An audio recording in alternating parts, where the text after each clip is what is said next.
asalaamaaleykum askan bi ñu nuyuwaat leen fii ci Star TV seen programme bi Traffic Talk ak Star FM radio képp ki nga xamante ne mu ngi topp programme bi fàttali leen ne seen road safety programme bi la man la seen doomi Ndeye Kawsu Badji comme ni ñu ko dee defee talaata bu nekk su waxtu bi jotee ñu teew fii waxtaan ak askan bi si biir kër gi ñu ngi ànd ak as usual di team representative from li nga xamante ne moom mooy di transport union Dr Gassama road safety expert di National Youth Parliament representative ak tamit ñi nga xamante ne ñoom ñooy Front Star fàttali leen ne programme bi ñi nga xamante ne ñoom ñoo ko dooleel ñooy li nga xamante ne moom mooy Front Star driving school bi kon nag comme ni ñu ko dee defee njëkkee introduction bi rek ak ki nga xamante ne moom mooy Dr Gassama dalal ko fii nii ci biir kër gi waaye gannaaw boobu tamit dinañ dalal ñeneen ñi Dr Gassama ngay jiya programme moo la nimbara bayri ñim fana mu programme dole timi yalon ko akumayata nanata mi yalon ko lon tanin nala tanko la ani nala tango kumayata bak be baadiŋol kontonna men ben jibe kan men be la moy kan programme mum be la dentala ngala en so hakil nol men nan ko la kala kono to diawol la bari ngalon ko lundi tiwol be je ben yalon ko be la moy kay nay so hakil la baraka baraka bake Dr Gassama mi yalon ko lom Omar from the National Youth Parliament. Honorable, you're welcome to this program or this episode of the Traffic Talk. Thank you very much, Kausu, and glad to be here again for another interesting conversation, because this conversation will continue to be part of our daily activities, and I'm glad to be here. Thank you for having me. Indeed. Also, ably representing the Front Star Driving School. Mr. Ba, you're welcome. Thank you so much, Kausu, for having me here once again. And thank you to each and everyone watching or listening to Star Radio or Star TV. Will join us to this program to clarify more things and add up on the topic of discussion today. Indeed, finally from the Transport Union of the Gambia, it's the key partners of this program, indeed, because when you talk about traffic, most of the time you're talking about the movement of people and goods, and they are the people behind everything. Sir, you're welcome. Yes, thank you so much, Kausu, and thank you so much for the listeners and the colleagues here. I'm proud to be here today too. Thank you. Thank you very much. Njike Watanbi, first on the topic. Last week we started the conversation about bachka, tuk-tuk, tri-motorbikes, or motorcycles, as often they call. But we've realized that we couldn't exhaust the program due to time. It's a very important topic. And we would just not want to browse, touch, and pass. So therefore, we will do most of the conversation this time around in the local language. But we will also open the line on time so that also people that want to be part of the program will also participate. Then finally before closing. Dr. Gassama, last week, nga program mi alon ko lom kacha min dati abunda fonutale nga yele bare alana take ko mantano je bakele bari wato la de to la kamala andum fana nga jele ko akumayata pour fahamuro le atina nyim programme wulita oton konte topic do tala no dron fonse janse andi jandi mi yalon ko lom next week pour que programme do ta ninko motorbike tuk-tuk wala bachka comme jamal ka kili nyamin nga lonne ko sainteng ata fana nga da dundi ni mi yalon ko lom commercial la karola wolom ka modsika from point A to point B. Bare tanko la karola na domanding kachaji. Nata ka jibe nse mune keno pour kaje ko kala tanko fanundi. Bare this is the situation. Ndol la silol ya da nyaming ya tonka nyaming aning mi ya lon ko lon nyim bachi kala tanin na pour ka molta ke bondi point A kata point B.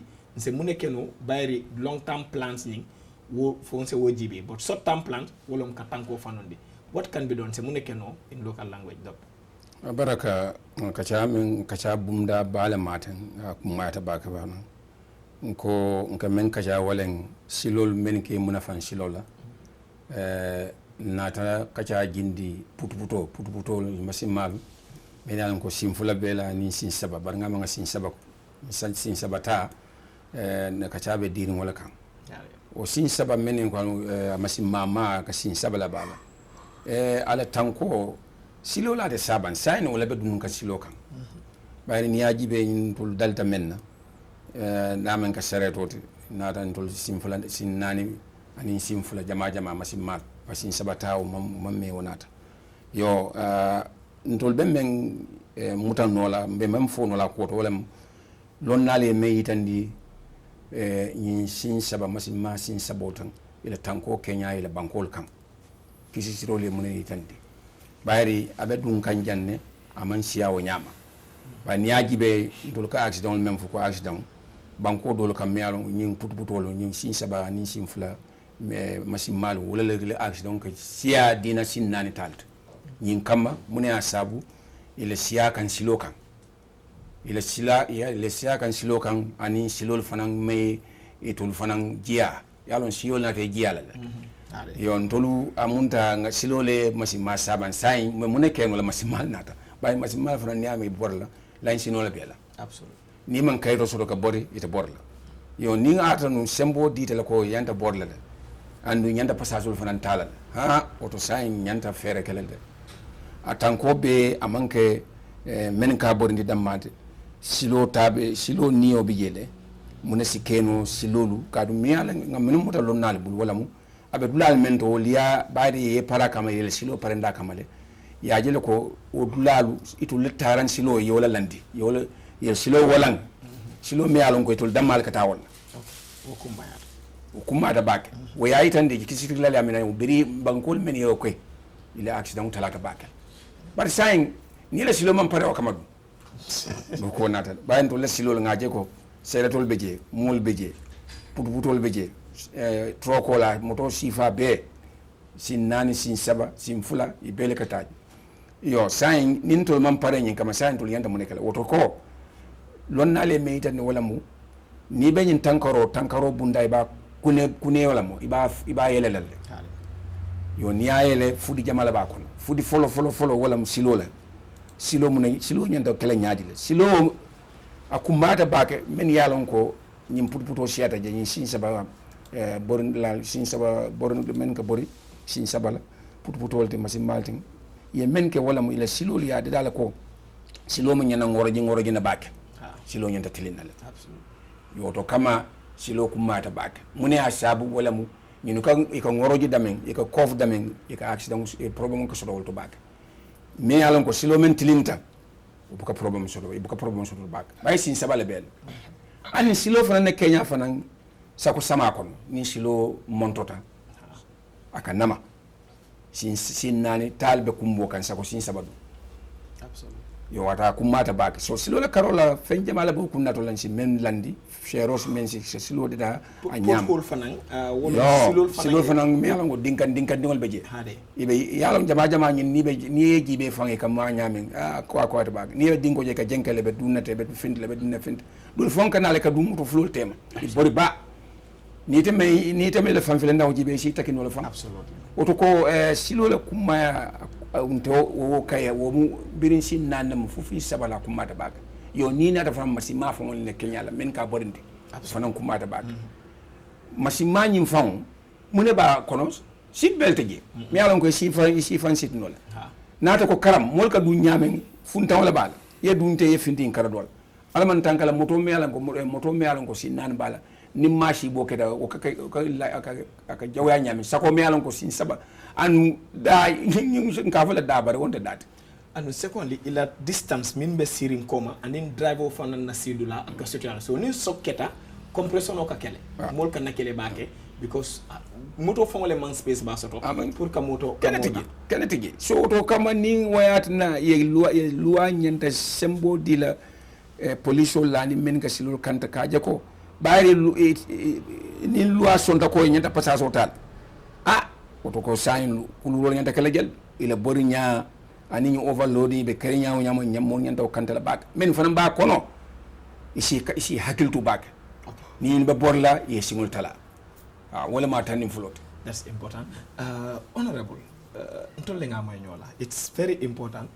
We're talking about creating employment opportunity. Last week we've talked about that. We talked about the issue of decongesting traffic. But safety-wise, because before you will create employment, there must be human beings. Before you will decongest traffic, there must be people that are willing to move from one point to another. And the primary objective of this program is to create a safe environment for the road users, be it the passengers, be it the driver or the pedestrians. Considering the nature of the batch cars, considering their physicality, in the raining season, sometimes there are certain potholes that you cannot see as a driver or a rider. You might get into those potholes. The safety of the passengers vis-a-vis the safety of the vehicle that you're using, that is the bike car. What is your take on that? Thank you very much, Kausu. As Doctor said, we learn a lot from him when he speaks. I think aside from that, it's also very important that we look into the safety mechanisms. Absolutely. These are very, very key in ensuring that there is safety from both the pedestrian, of course, those that are using the bike cars, and even the passengers. Because at the end of the day, you realize that, as Doc said, you realize that our potholes, our roads are not designed for this. Absolutely. Because these are new innovation of transportation, yeah? But again, when you look at it, the pedestrians use this road, the donkey drivers, the taxis, the small cars, big cars, we all use the same narrow lanes that we have. So I think what we need to understand, what we need to do as a country, as a state, is to make sure that there is investment in ensuring that there is a proper infrastructure when it comes to this, to accommodate the tricyclists. Because at the end of the day, these are new innovation of transport, and they will, as Doc says, as long as the law permit them to operate, they will operate. Absolutely. But and so there is safety in both ends. I believe we need to make sure that there is investment in our infrastructures. That is to make sure that we have good road that will accommodate them, to ensure that there is safety. And the other aspect that we also need to understand and of course put into consideration is the issue of the law here. Absolutely. As Doc was saying, in the local language, if they are allowed to operate, the enforcement of the law should also be in place to make sure that those that are found wanting, those that are misusing or going contrary to the law, will be punished accordingly. Yeah, because, you know, last week we talked about the congestion here. Yes. Some will, the maximum passenger that use load should be 3. Absolutely. But some will go at the extent of taking... In a testimony in the interview, he said he carried 5. 5 people. Yes. Which according to the Motor Traffic Act is overloading. Is overloading. So again, so the other thing that we also need to understand here is to make sure that there is enforcement of the law. The law should be enforced to make sure that, you know, those that are overspeeding, because overspeeding is also one of the issues that also cause... Navigation also sometimes. Exactly. That also like cause Doctor was saying, they can be on the left, within a second you will just see them branch to the right. On the right. And once they see pothole, they don't have those visibility to look into rear view mirrors to know what is happening ahead. Exactly. So they can just turn in to another lane, and sometimes it's the other driver that needs to put caution. Yeah, and I think coming to that aspect, I think the training level here is very, very low when it comes to the usage of these tricycles. Absolutely. We don't have those professional institutions that train them. Some are just bicycle riders are given this, some are motorbike riders are given this. These are 2 different machines. Absolutely. A motorbike and a tricyclist are 2 different, because you are carrying a passenger. So there you should be trained. You should be put through a certain procedures to make sure that you are able to handle the pressure when it arises. And sometimes and sometimes you also realize that there are small kids. It might even be underage out that are driving this, because sometimes you come across a very small boys that are operating this tricycle. So there are a lot of things that we need to look into to ensure that there is safety in operation. Of course, the safety of the people that are, of course, using the highways. Indeed. Mr. Jabi, experienced driver, ñu xool li nga xamante ne moom mooy difficulté si, because nit ki suy dawal moto bu mag mel ni truck ou certain 4 wheels am na dara nu mu la dee jege doo ko dee gis proximity, and as a result su fekkee ne ñii nii ñu ngee daw and sometimes they navigate anyhow. So mun nga koo gis on the right lane, nga jékki-jékki mu cross to your left lane, and then at certain distance applying brakes bopam, it becomes a problem. But that is even when the object is visible or when the person is visible. As an experienced driver, lan nga mun a wax naka lañ mun a defee yoon bi mu safe in an era bi nga xamante ne ñu ngi embrace mooy ñu ngi koo accept ne bàcckaay war nañoo mun a daw pour wàññi li nga xamante ne moom mooy traffic congestion bi, but also wàññi li nga xamante ne moom mooy passenger congestion bi. But that doesn't mean you compromise safety. As an experienced driver, lan lañ mën a def pour aar yoon. Wow, jërëjëf, thank you so much, Kausu. Once again, kontaan naa pour nekk fii tey. Pour ñu lan lañ war a def pour ñu aar réew tali bi, honestly bari na torop. Waaye comme lu ma ko waxoon fii rek last week, te the same thing bajka seen issue comme dinañ ko waxtaan fii ba suba dañ ko mën a jeexal because the attitude buñ am si yoon bi and the attitude nuñ dee dawale bajka bi ak the attitude luñ nga xamante ne loolu lañ nekk di police class si yoon bi comme ni docteur waxee sometime back lii am na accident bu ëkkoon fere Serekunda bajka moo ko cause boobu suma kanam la bajka comme lu docteur bi waxee dafa trafic ba doon slow down tuuti so moom mu bugg a dive oto bi mu gis ne foofu amul space mu may tuuti ba driver bi mu rek mu laa nii rek bugg a roosa fekk ambulance baa ngay ñëw so balaa gële driver bi gis ko fekk moom daanaka almost like half of the dugana si lifin bi so gële driver bugg a ko dive ko rek fekk ambulance bi àgg na mu yóbbu si seetu ambulance bi. That's unfortunate. And so ambulance bi stop ñu police ñu ne ñu téye police man tam si lay wàcca ma ne bajka bi du dem fenn ma taxaw fi because moom moo cause accident and if at all like moom dugg doon si space boobu noonu kii du am accident bi because kii moom la doon avoid fekk accident bi àgga ambulance bi àgga so da ngaa gis ne lu mel noonu kaw nañ dem boori Manjaay Kootu highway yooyu noonu foofu la bajkaay dee bari ñu seet bajkaay nu ñu nekk di dawalee foofu noonu nu ñu ban façon attitude lañ nekk di abuse traffic foofu noonu it's very crazy da nga gis ni foofu noonu yow mi nekk di dawal oto you are more even safe than them but léegi yow yaa dee gën a bàyyi xel si ñooñu because soo bàyyitee xel rek da nga laal nit ki wala nga laaj bajka te lu si gën a am solo nag lu kii wax ni like ñu dee dawal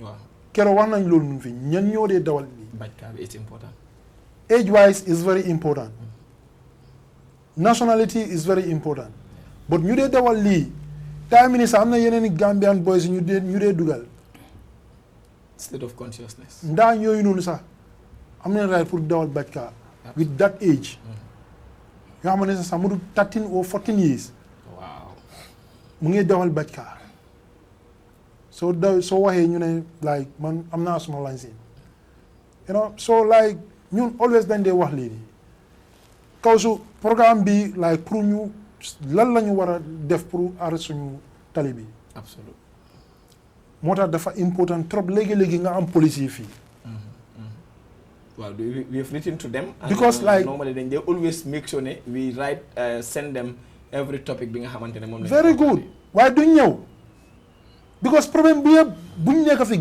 throughout Gambia problème bu ñu am si tali bi yëpp 90% police yi lañ ku waxut dëgg nag comme dañoo bëgg naax nga wax loolu very good lu tax ñu wax loolu police yi bu bajkaa di nekk du dugga fi nii ñun transport wax nañ leen di former IGP ki nekk ministre of interior tey dañ waxaa moom mbiri bajkaay they are not safe docteur wax na ko fii foo xamante ne bajkaay foofu lañ commencé woon ñu ngi xeet time ni pour génnee bajkaay mu ñu koo génnee because mu ngi create employment ñun gis nañ loolu noonu mu ngi decongest traffic very good bu gis nañ loolu noonu bu ñu doon dugga si fii wax nañ IGP wax nañ police command lii buñ ko caaxaanee suñ ko caaxaanee rek at the end of the day dinañ nekk fii di joy ngir bajkaay ba ñu dem ñu génnee press release ne dinañ suspend bajkaay yëpp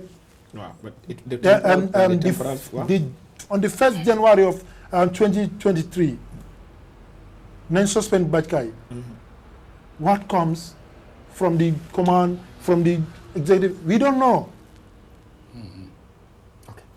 but like time mini sorry time mini seetal bajkaay lu ñoo cause si réew mi te moo tax ñun dañ ne bajkaay bu dee dañoo war a apply si yoon bi sax nañ leen tegal loi. That is what I wanted to say. What can we do? nañ leen tegal yoon ban yoon la ñuy war a use. ban loi la ñu war a teg because tey soo demee suñ like motor traffic act amul benn section boo xamante ne dafay govern bajkaay. Because they are not for commercial purposes. Very good. By law. So yow boo xamee loolu noonu ba pare yaa ngi leen a jox lancine yoo xam nga loolu ba pare yaa ngi leen a jox insurance tey ñaata bajkaay ñoo xamante ne seen insurance dafa cover seen passengers yi. It is not even safe. the passengers involved, they are not safe. Yalla tere so amé accident, ban insurance mo la cover. But also, fogulone as a result, so whole number of traffic congestion. You dare taxaw di ut moto te duñ dé am. Bajka is also contributing significantly si wañi lolu. Because légui ni amna areas yi nga xamantene comme Manjay. So xolé bor yoy nonu nga xol di benen yoni Depakonda bi. Ñom ñu ngi help in the movement of people. Mota mané la né budé war nañu apply si yoon bi. Budé ñun nangu nañ pour ñu use suñ tali bi. Nañ leen tégal loi. There should be absolutely. I would agree that with you. There must be laws to govern. Gom naa ne youth parliament nañ agree with me ñu xamante ne ñoo dee dawal Bajka ñu nekk doomi Gambian. Okay, that's important also. loolu kay moom fu nekk dañ ko dee emphasize te foofu dañ si dëgër bu baax. Okay. Because suñ like suñ traffic waruñ koo caaxaane si foreigner si. te lii ma wax la foreigner driving commercial vehicle nekku ne si Bajka rek la nekk temps bi de même van yi sax. Okay, we will find that out. But I think just do your findings. Non-Gambians are not driving commercial vehicles. But we will just do your findings. Thank you.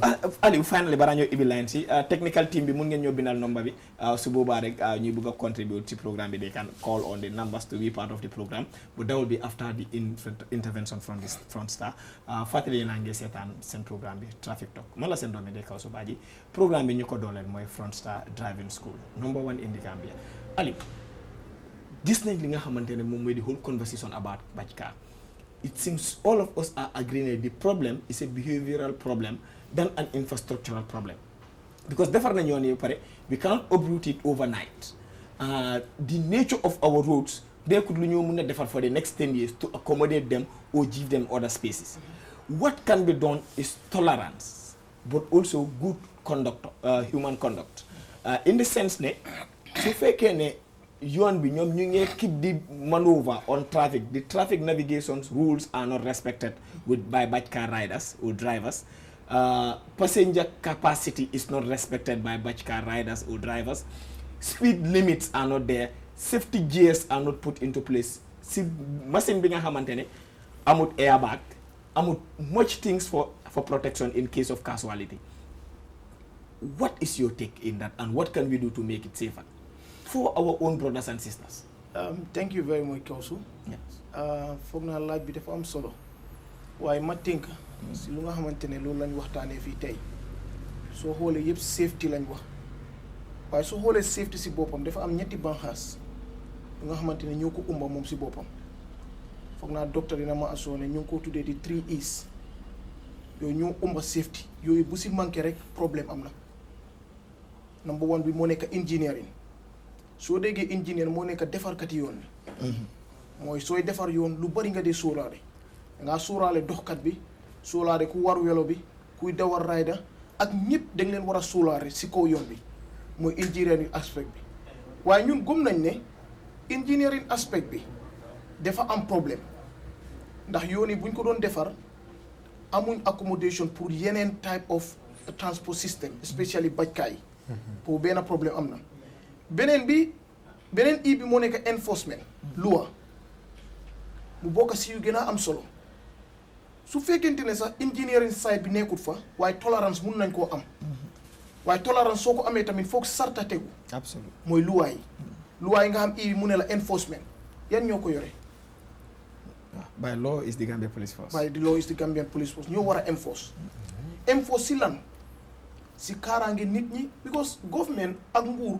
dafa nekk pour aar nit ñi ak seen alal su fekkente ne yaa ngi aar nit ñi waaye aaruloo seen alal dafa am lu manqué waaye soo aar seen alal aaruloo nit ñi dafa am lu manqué mooy enforcement bi dafa dañ am problème foofu ban façon enforcement overloading enforcement la waruñ koo nangu even jiya su gaayo because man gum naa ne Bajka dawalkat yi Bajka kooku dafa seefu totally Wow. Lu tax loolu like dafa seefu totally dangaa la jox exemple ku nekk si Bajka kooku moto su la hitee man gisuma dara loo xam ne mun na laa proté mun naa la jox exemple démba man amoon naa si suma moto bi accident mooy maa ngi doon dawal may naa nit ñuy romba truck ñëw dóor ma bu mu dóoree fekk maa ngi si seat belt dama hit ma delluwaat loolu lan la because of maa ngi am suma seat belt maa ngi am at least some safety la rek airbag mu fa waaye yooyu yëpp benn nekkut si bajkat bi amul si benn absolute waaw moo nekk ñoom seen kaaraange sax mu ngi si risque especially si suñ driving system buñ am ñaaka in addition even the insurance schemes we have in the Gambia insurance am nga insurance loolu topic yi boppam man xam naa insurance mun nañ fii toog full 2 weeks consecutive 2 weeks talk about ñuy waxtaane insurance kese because man foog naa yu gën a bañ insurance system bi si laa bokk mooy beneen bi enforcement police yi war a def seen loi mooy nit waruloo xoolee ne kii dafa bàyyi na loi bi na joxe dara pour loi bi bàyyi ko déedéet loi bi dafa nekkal doomi Gambien yi te yow nguur bi moo laa fay te nguur bi si nit ñi la koy laa jëlee mu laay fay kon yow suñ la fa tegee da nga war a make sure ne waruloo xool samba waruloo xool demba na nga teg loi bi ku jalgati yoon bi nañ ko teg si yoon su yàggee danañ mun a am tolérance bu ñu leen bugg a may fale tolérance boobu dina mun a am ok third one bi moo nekk final yes third one bi moo nekk education jàng foofu la driving school ak yeneen secteurs yi di interfere moo nekk jàngale nit ñi ñëw nga engineering ñëw nga enforcement yaa ngi si education mu gën a am solo si loo gis gis nga adduna bi lu ko doxal jàng la absolument te jàng dafa bari even jaaykat yi bu ndigeer kuy génnee tey di jaay gerte caaf war naa jàng ba xam business am bi naka la ko mun a doxalee kuy génnee di jaay foog a jaay war naa xam ne digga waxtu bi doo mun a ñëw time yi tàngoor nga ubbil ñu balooti la le suweta fekk mu ngi tàng kan moo ko jënda absolument kenn du ko jënda kon loolu xam-xam moo laa mun a may loolu kon jàng bi warut a nekk si driver yi rek de dafa war a nekk from top from enforcement bi police yi gën a jàng nit ñi gën a xam because nit yu bari lu bari mu ngi leen a dal fekk xamuñ seen yoon ñàkk a jàng rek la dañ war a xam lu am nit ku nekk war na xam road signs yi ba nga xamante ne driver su jalgatee mun nga ko mun a wax ne loo def du yoon absolument waaye dangaa nekk si moto driver def lu dul yoon fekk yow sax xamul lu mu def du yoon kon yow mënuloo adresse loolu keneen complain nga dégg keneen mu ne bul wéy suñ time ñun dañ yaakaar keneen di ko defend kuy defend nag ñàkk a xam moo tax muy defend waaye su xamoon conséquences yu nekk foofu moom tamit dina taxaw nekk yuy complain mu nekk jàng bi gën naa am solo government tamit ñëw impose driving school waruñ foo nekk rek ñu bàyyi leen noonu de absolument ñoom tamit dañ leen war a tegal sarta waaw ne lii ak lii waaw mu war a nekk jàngale bu mot balaa ngaa mun a am sañ-sañ doxal jàngal place yi jàngale kaay doo mun a nekk di jàngale fekk yow motuloo vidéo si ñoo gis ni ñu ngi wone li nga xamante ne moom mooy di distance proximité bu nekk diggante bàcckaa bi ku ko dawal ak ki nga xamante ne moom mooy passenger bu moo ebb but gis nañ fenn fi nga xamante ne additionnel dañ fa dee text point léegi si pour ñu di but ñu jël koola si wa aleykum salaam dama bëggoon a contribuer seen programme bi yaa ngi si programme bi 778 7776 yaa ngi si programme bi am na solo trop jërëjëf yéen a ko moom foo ñoo koolee maa ngi collé Trekunda yaa ngi si programme bi dalal jaama si biri bajkaay laa bëgg na wax tuuti yaa ngi si biir loo leen di wax noonu am na solo trop jërëjëf because bajkaay man ñuy Trekunda laa dëkk waaye nuñ dee def boo xool garas joo sori Trekunda school waaw kooku dafa garaaw trop ok xale yi ndaw ñoo xam ne këyit sax amuñ ko licence sax amuñ ko ba pare lu si gën a garaaw tri-quota bi yëpp a dee naan doom driving under the influence war nañ koo lifin trop sax police yi war nañ saa ñu lu fa dee xapul ok every day la nag every day noonu la dee ok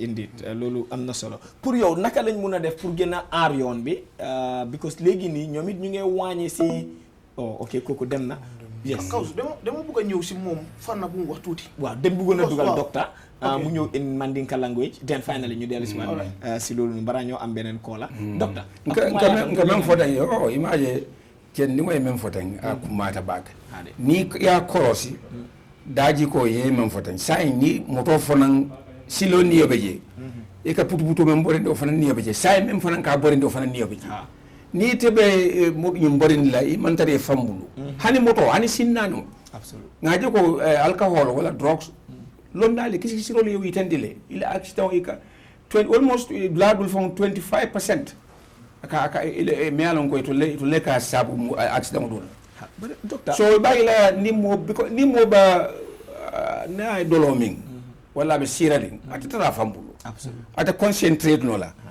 ata tufangu lalo na memba nyato fam bar fana ibu ka masi bonan andu wala atin na fana ika main because ika avoid le pour ka bata juna because yes siminna $1,000 is a day ibe wole sambala masi matiyo wala putu tiyo afango man munyatu na wala kawuli aka fenne nyini pora fambul so abe koli yala le is it not time nga nyin kuldol jibe mi yalon ko lon the strange attached to the road safety because nin ko moy mi yalon ko aka mo saba drone tano iko moye ko lungolung inyanta $1,000 le natila that is $6,000 for the 6 days that is so much an enforcement beyond standardization doctor to nyalam wala nang ninga road safety ma akacha bunda fanta bakele ibe karo bele mala te karo klint laje do ita do mala do tuje absolutely kata asuta fana me alon ko ninga yimbefo ning masibo keta absolutely ikata dam fana jandi bita loptano do fana niyo be jen yalla nyin to be safety be masimale nganyi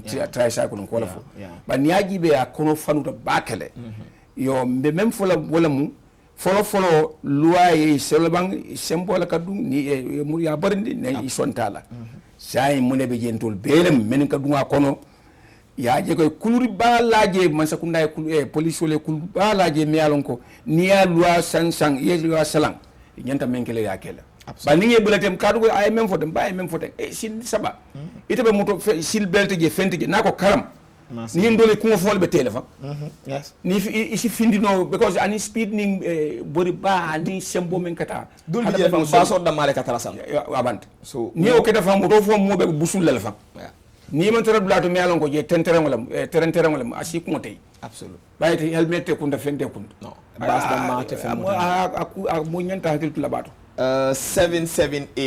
778-7776 778-7776 technical team. Hello, Star TV. Yes, hello. Waaw ñu ngi leen a fay bàyyi fooy koole. maa ngi koole CRR. CRR yaa ngi si programme bi dalal jaama. waaw ok. ñu ngi leen di nuyu di leen jox seen wàccuwaay bu baax. jërëjëf ñu ngi la delloo sa wàccuwaay di la sant di la gërëm. di rafetlu Star TV tànkam yi nga xam ne ni moom la jël si biir réew mi. jërëjëf. ndax yeneen suñu bët yeneen suñu tànk ndax fi nga xam ne ni mënuñ faa àgg yeneen ñu faa àggale. fi nga xam ne ni mënuñ faa xool itam yeneen ñu faa gis loolu. jërëjëf.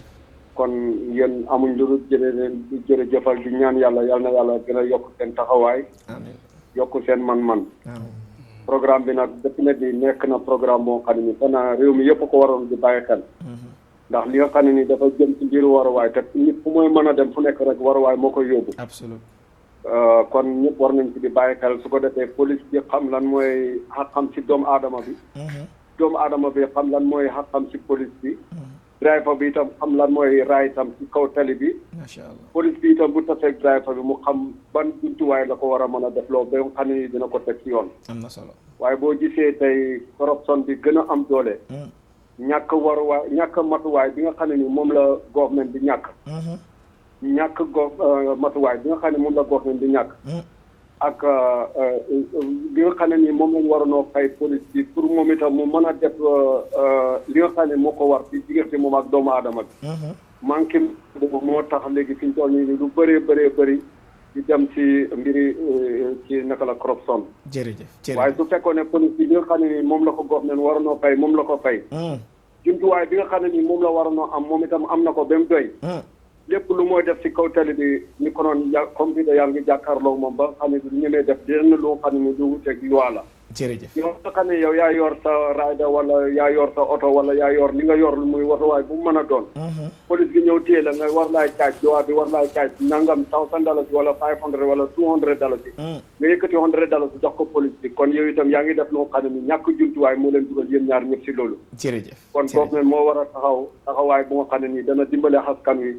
dimbale boppam dimbale askan wi dimbale trafic bi ci boppam. jërëjëf thank you waaw ñu ngi leen a nuyu di leen gërëm bu baax. asalaamaaleykum wa rahmatulah waaleykum salaam technical team xam naa benn call la ñoo jël su boobaa ñu yemandi foofu call si so dinañ jël one more call den ñu yemandi foofu noonu call si dellu si waat si biir kër gi fàttali leen number bi nga xamante ne moom ngeen mën a call pour participer mooy 778 7776 778 7776 allo salaamaaleykum. aleykum asalaam. yaa booy dalal jàmm si programme bi foo ñoo koolee. yaa ngi si programme bi dalal jàmm. jërëjëf kaw si ñu ngeen a déglu bu baax a baax. jaal jërëjëf. waxtaan bi am na solo. jéem a ko moom. man si beneen side laay ñëwee. ok. soo gisee ñun especially ñun jigéen ñi sax. ñu gën a jublu si Yeah. bajkaa bi nii bajkaa bi moo gën a yomba ok soo ne moo gën a yomba loo miin si loolu paasam ñaata la ci paas waaw ci paas taxi driver da ngaa jël taxi mu konte kenn du risque laay fan bi dugal si bajkaa ok parce que bajkaa bi dafa risque bu daf la jaaj risque bu soo ko bëggee yow da taatu ngaa bëgg a jël taxi foo fa nga si yéen di dem benn distance yeah ñu jaaj la ay 500 400 ok bi bajkaa bi ñu jaaj la 200 oh li nga xamoon ne foofu nga si moo gën a comfortable waaye lu tax nit di ko bàyyi di dugal si bajkaa bi ok loolu tamit dafa bind aan bu baax a baax a baax comparative advantage is dafa part of bëggoon it ngeen put loolu into consideration tamit no in marketing it's part of it loo wax ni lu am solo la parce que nit ki nit loo attan rek ngay mun a dem ñu ne lu waaye am lay duggee géew xam nga Afrique Gambien bi mën nañoo afford lu bari absolute liñ mën a afford foofu dañoo dawal ni kenn du gis bajkaa gis foo passenger nga xam ne da ngaa toog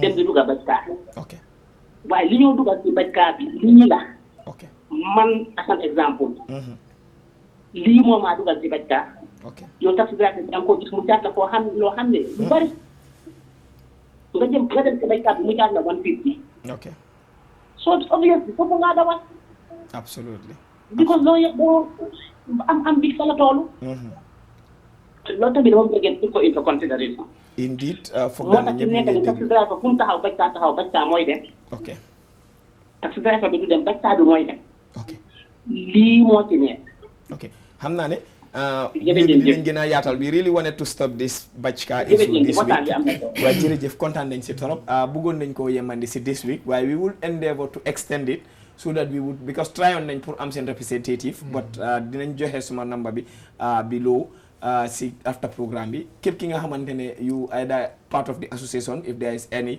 or da ngay ride or drive a bajka mun nga maa call after the programme on 240 4041 240 4041 and we will arrange another interview then we will extend the program to that point but finally dinañ xool li nga xamante ne moom mooy di final round of li nga xamante ne moom mooy di conversation technical team ngeen téyel ñu call si ñu njëkkee ko rek ak li nga xamante ne moom mooy Mr Jabi ntolle nga mooy ñoola jamal la wosida tanko la karola bi jele but same thing mi ya lon ko wala last ka dum programme ta fana nga min fo fana mo ko dolati angalel ka min fo ko comparative mi ya lon ko wala advantage because ni kuje kule ya sabu angalel ko for every action there will be a reaction exactly se mu nekke non ka selol tankandi musun ningo ko mi ya lon ko wala price soni ngalon ne ko fuel and other factors are there but what can we do to make the road safer considering bajka still as a driver?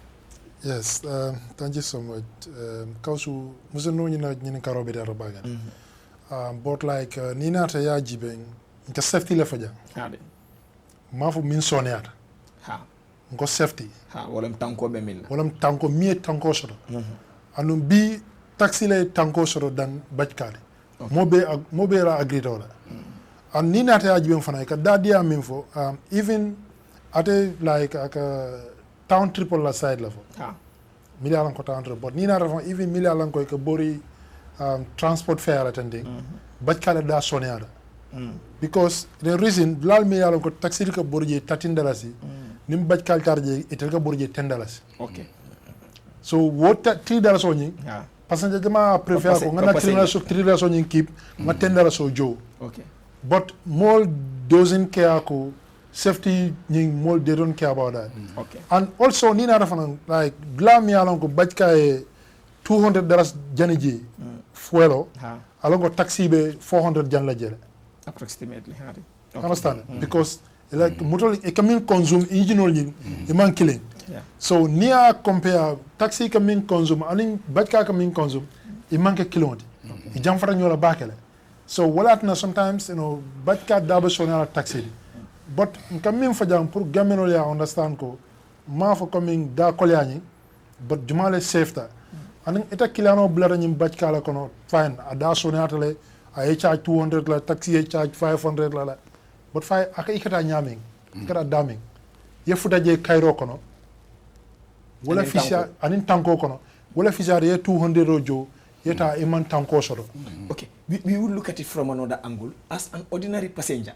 Mi ya lonko ate ala objective wolom ka move from point A to point B. Ama mi ya lonko wolom all these other safety gadgets for ham. because amanke momo min kadung moto kono alone ko moto nyanta seatbelt. Exactly. In fact, by many Gambians, ya mira ko ni man si nyato sirangol damma to man nyanta seatbelt total. I remember one time katanu trek like I was in the back seat. Na seatbelt to apply. Why is it's not applicable to you? I said no, it is applicable to me because it's my personal safety. Yeah. So modo ya mira ko na manke luwate drong mol man nyanna respect la. So ordinary customer me along be left like a move from one point to another to mando bato to do business. Atifanang price is a factor. Yeah, no, price is a big factor here. Yeah. To be honest with you, wala nang ko eko mang price wo jibem bake. Okay. But safety wala gana important. Okay. Because Gambia, we all know elanyi botlo jiolo ba kono. Ngana botlo sama jiolo ba kono. But sign ntamang quality jibe. Ni ko nyoko name botlo is 25, ñu ndon ko nye 15 taw 15 tala sanda. Absolutely. Because mim kumar wala ngoy be mu jiol. But sign jiju mala quality da. Gamel mo check. Absolutely. Understand? So wala tina dawda ni tari wo dunia dawda. Even like na traffic tok do je ka fo jele. Ning taxi lora Westfield. Akon kada banyune. Ako 25. Van lora akon kada banyune 15. Ni tare dunda taxi lora ila fa comfortable la. Absolutely. So ni ila fa comfortable lora ipare ko nyana ko kodi bala jo. But ni dunda vano ga yala ko jam mo nan nabi sile jawara mo sabara sile mbedet la le. Ila 15 no joeta. In fact, garage kumolo. Need after town trip like actually nyeme suppose. Very good. Doctor, so indeed, time is another aside. But before we come to doctor, the youth parliament. This is important. Yes.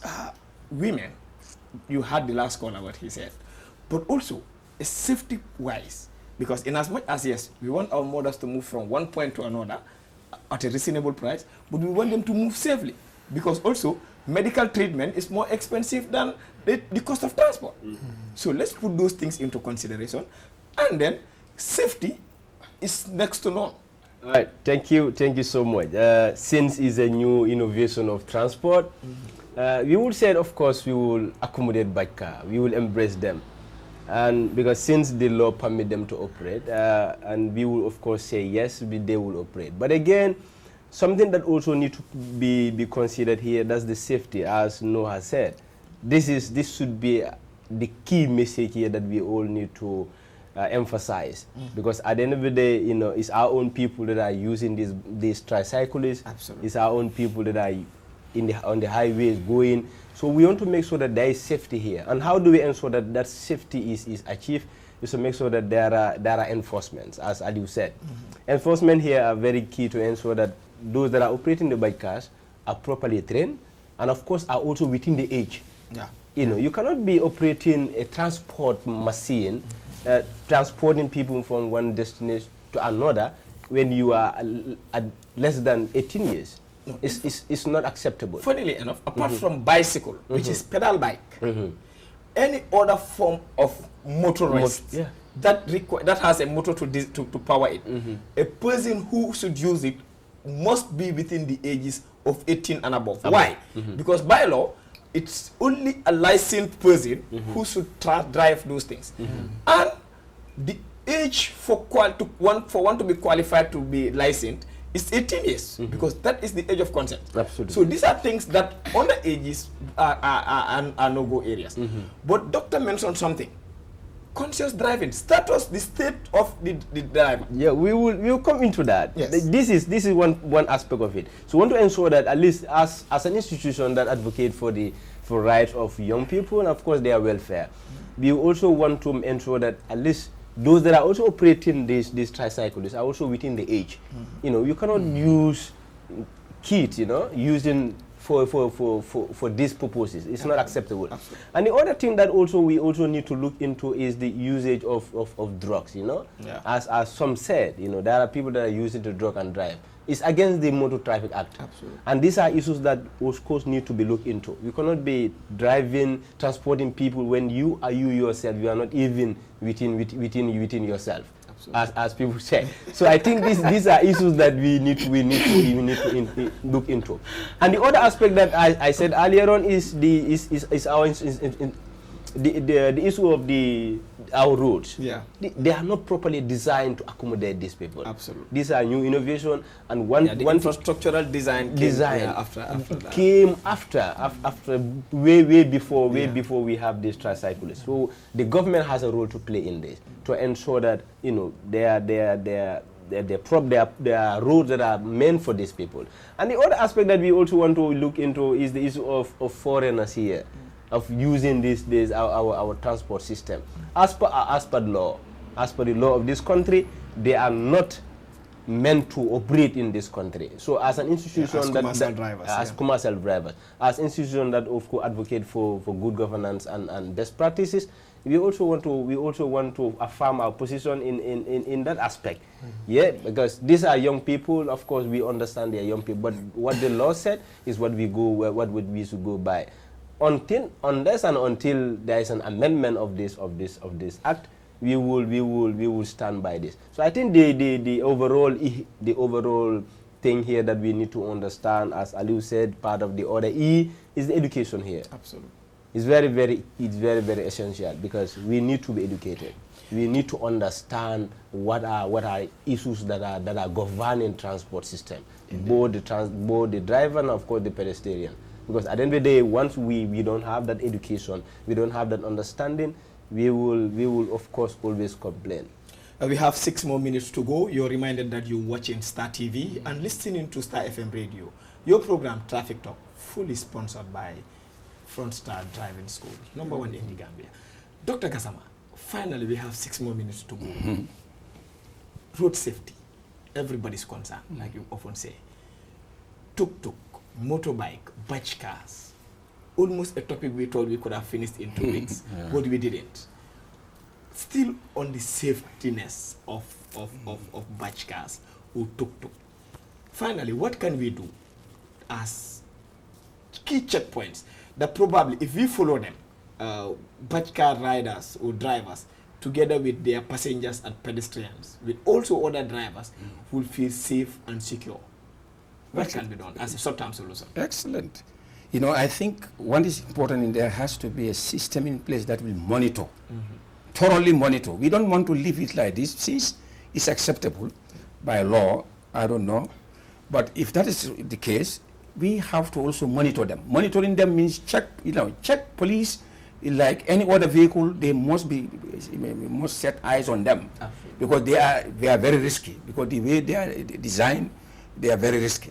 They are very risky, much riskier than the other, 4-wheel vehicles. And also, of course, we need to really make sure that whoever drives this is well skilled. He has the skills.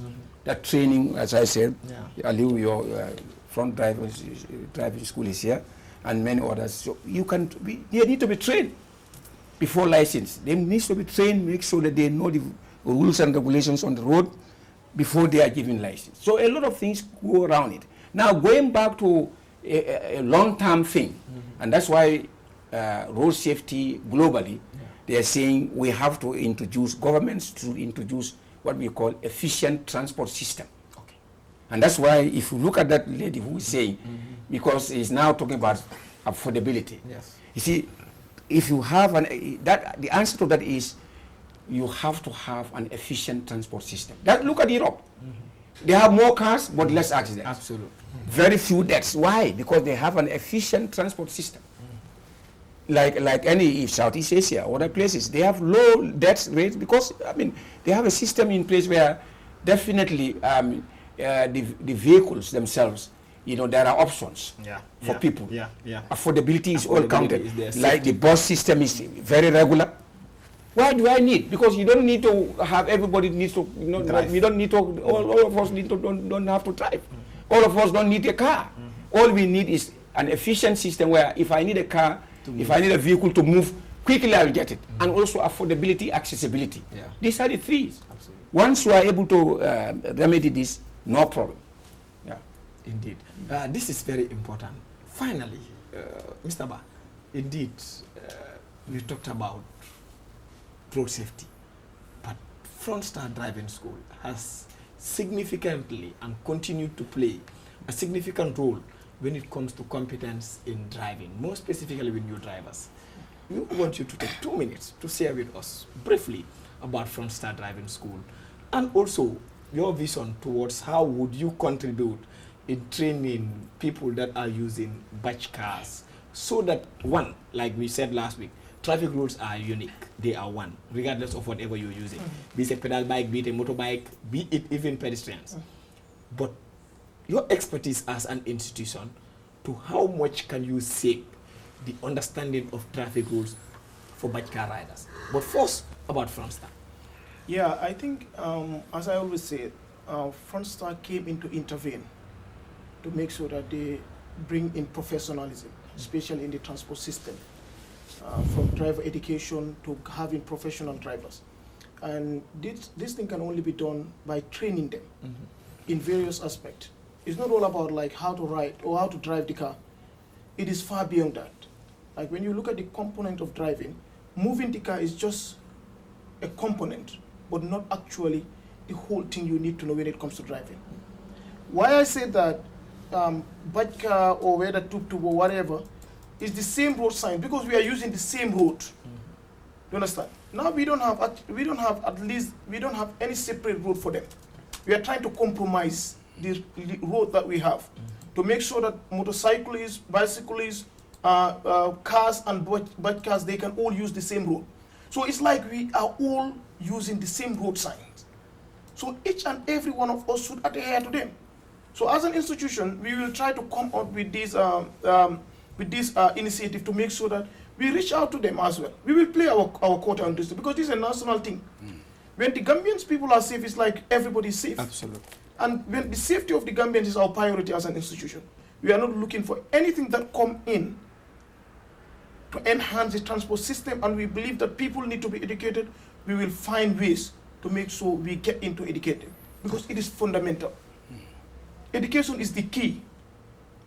Those people riding bike car, they need to know road signs. Because when you come on the zebra crossing on the road, whether you are on a bicycle, whether you are on a motorbike, whether you are on a bike car or a car, when you say stop for people, for the pedestrian, everybody should stop. Yeah.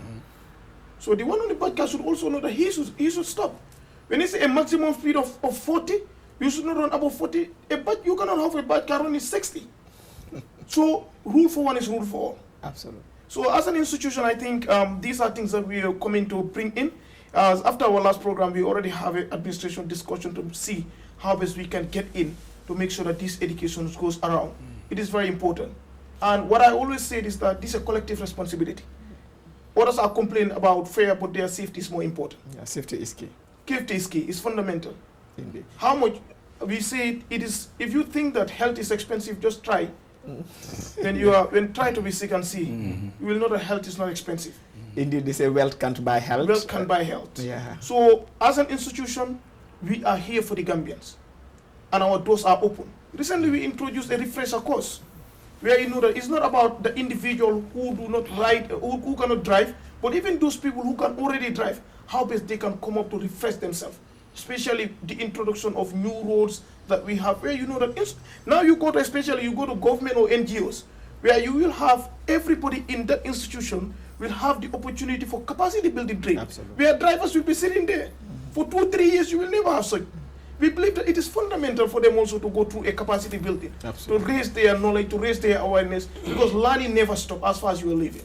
Indeed. Yeah. This is what time permits us for. Until we come your way next week, we would want to acknowledge that this program is significantly making impact. To those on the social media, we really acknowledge your comments, all your contribution. To contribute to this program, or be part of this program, or even add up to the sponsors of this program, you can always contact us on 240-4041. 240-4041 or 240-4049. 240-4049.